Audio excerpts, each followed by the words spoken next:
I'm Merit Maxim, Vice President and Research Director at Forrester Research, where I lead a team of analysts who cover, among other things, identity and access management, and I manage and drive the research agenda and work with clients on those topics.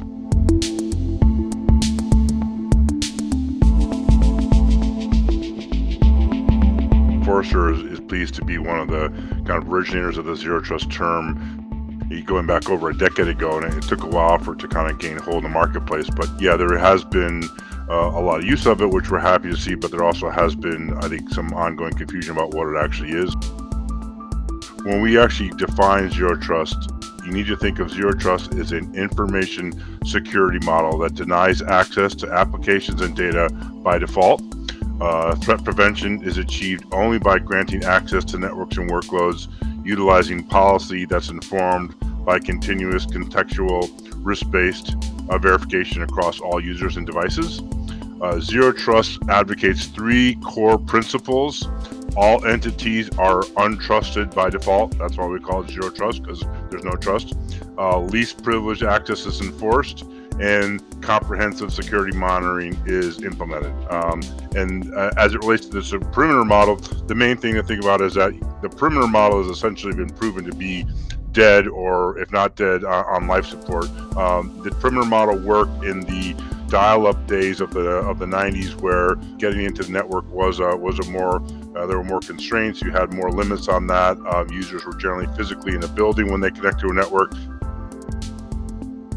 And even before the push to remote work over the last couple of years, companies have become much more open by necessity in terms of how they interact with customers, with partners, with their employees. And because of that, the purely perimeter-based model of firewalls and other things like that, those are still necessary, but they're not the only defense. And that zero trust was really a way to think about a new perimeter-less means of achieving information security in today's modern world.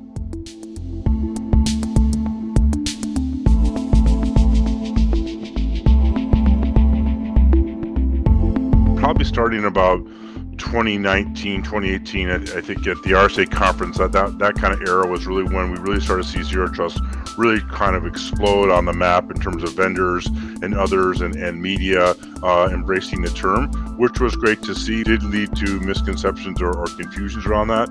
And I think one of the things that we've seen specifically coming from companies themselves, which is there's often a perception that zero trust implies that I don't actually trust my users and I don't trust my own employees, and there actually has been some pushback on that, because a typical user who may know nothing about security, they hear the term zero trust and they say, well, does that mean that my employer doesn't actually trust me to be a good and effective employee? And so that's actually caused, I think, some challenges and some pushback. And I think what that means is that the IT and the security leaders are increasingly not even using the term zero trust when they're describing it internally, because they have to do quite a bit of education so people understand what they're talking about.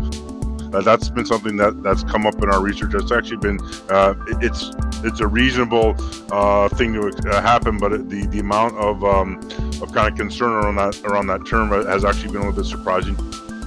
If you are planning zero trust, you can certainly talk about that with your vendor, with your supplier, but as you start talking about that with your own staff or others, talk about the principles of zero trust, but avoid using explicit reference to the term all the time, particularly for the non-IT user, that they may interpret it differently, and therefore when you come to implement things that may involve changes of behavior, they may in fact push back against that because they don't understand what it is, or they have concerns about what it actually means.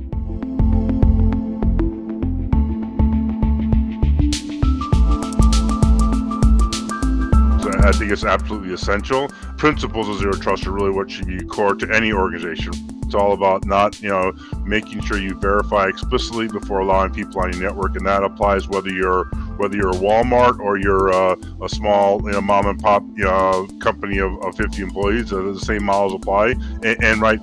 Hackers don't discriminate. If you have data that's valuable and of interest to them, they're still going to go after it.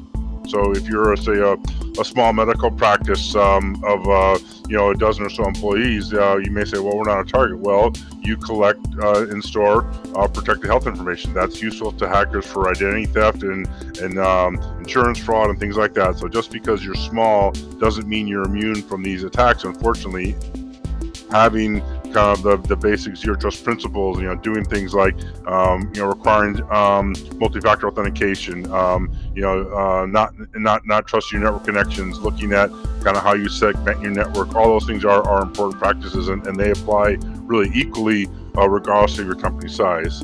Now, obviously, a smaller company is going to be more limited in terms of what they can deploy from a probably staffing and budget standpoint, but zero trust is not something that's solely the purview of the large enterprise. It applies equally to companies really of all shapes and sizes, and they should all be considering that as part of their underlying security strategy, whether they're doing it themselves or whether they're relying on a service provider or some other vendor to help provide those security services for them.